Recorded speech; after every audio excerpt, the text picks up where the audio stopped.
वक्त देख रहे हैं संसद भवन से, जहां पर इस वक्त प्रधानमंत्री नरेंद्र मोदी वहां पर पहुंच चुके हैं और इसके बाद प्रधानमंत्री मीडिया को संबोधित भी करेंगे।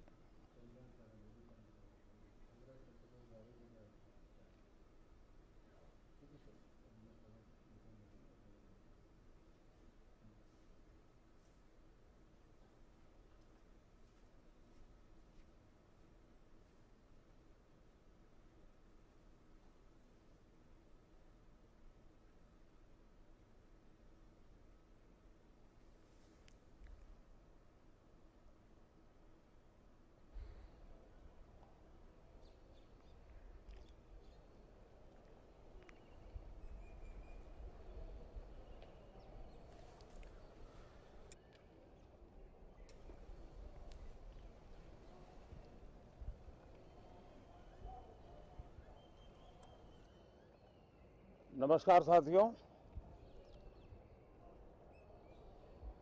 संसद का ये सत्र अत्यंत महत्वपूर्ण है।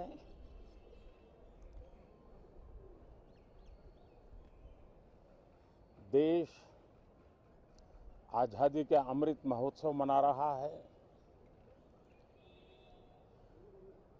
हिंदुस्तान में चारों दिशाओं में से इस आजादी के अमृत महोत्सव के निमित्त रचनात्मक, सकारात्मक, जनहित के लिए, राष्ट्रहित के लिए सामान्य नागरिक अनेक कार्यक्रम कर रहे हैं, कदम उठा रहे हैं और आजादी के दीवानों ने जो सपने देखे थे, उन सपनों को पूरा करने के लिए सामान्य नागरिक भी इस देश का अपना कोई न कोई दायित्व निभाने का प्रयास कर रहा है। ये खबरें, ये अपने आप में भारत के उज्जवल भविष्य के लिए शुभ संकेत है। कल हमने देखा है, पिछले दिनों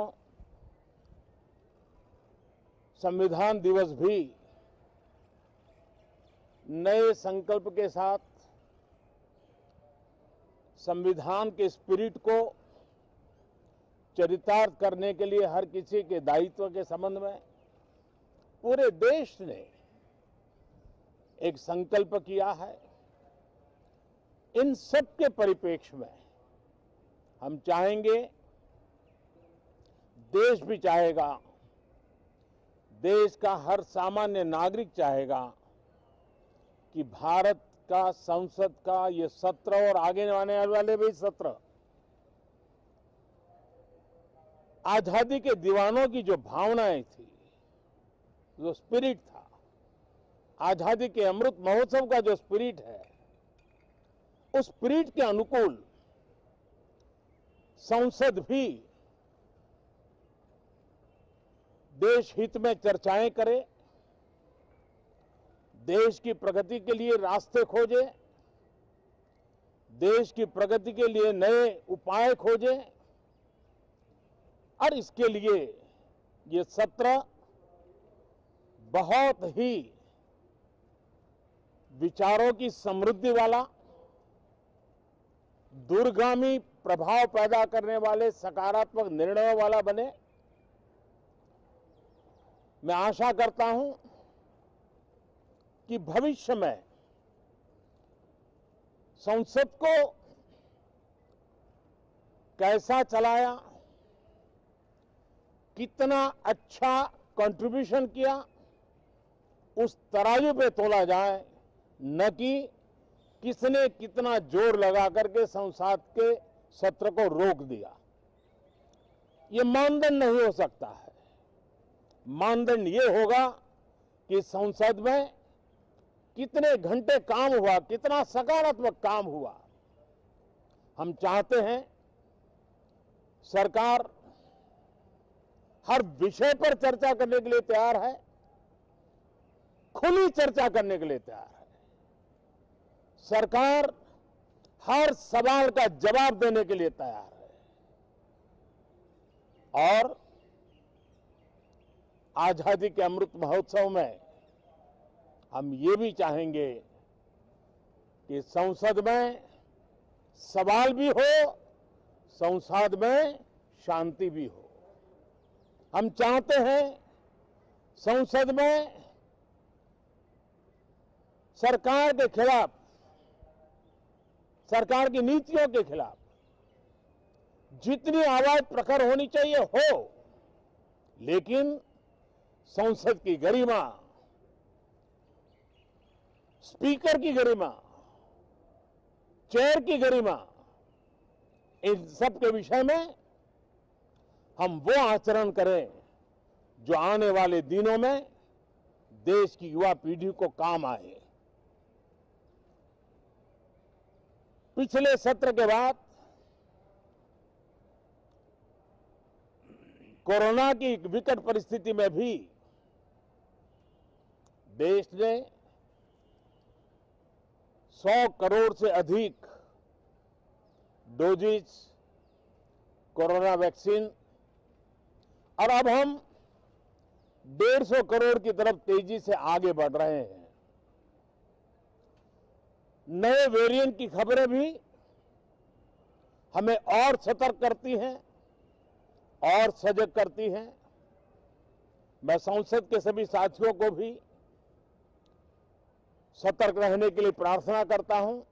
आप सभी साथियों को भी सतर्क रहने के लिए प्रार्थना करता हूं, क्योंकि आप सबका उत्तम स्वास्थ्य, देशवासियों का उत्तम स्वास्थ्य ऐसी संकट की घड़ी में हमारी प्राथमिकता है। देश के 80 करोड़ से अधिक नागरिकों को इस कोरोना काल के संकट के में और अधिक तकलीफ न हो, इसलिए प्रधानमंत्री गरीब कल्याण योजना से अनाज मुफ्त में देने की योजना चल रही है। अब इसे मार्च 2022 तक समय आगे कर दिया गया है। करीब 2,60,000 करोड़ रुपए की लागत से 80 करोड़ से अधिक देशवासियों को गरीब के घर का चूल्हा जलता रहे, इसकी चिंता की गई है। मैं आशा करता हूं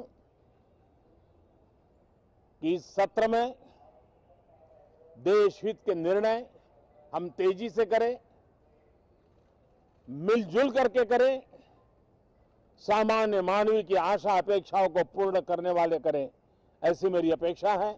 बहुत बहुत धन्यवाद। तो संसद के शीतकालीन सत्र से ठीक पहले प्रधानमंत्री नरेंद्र मोदी ने मीडिया को संबोधित करते हुए काफ़ी महत्वपूर्ण बातें प्रधानमंत्री ने कही हैं।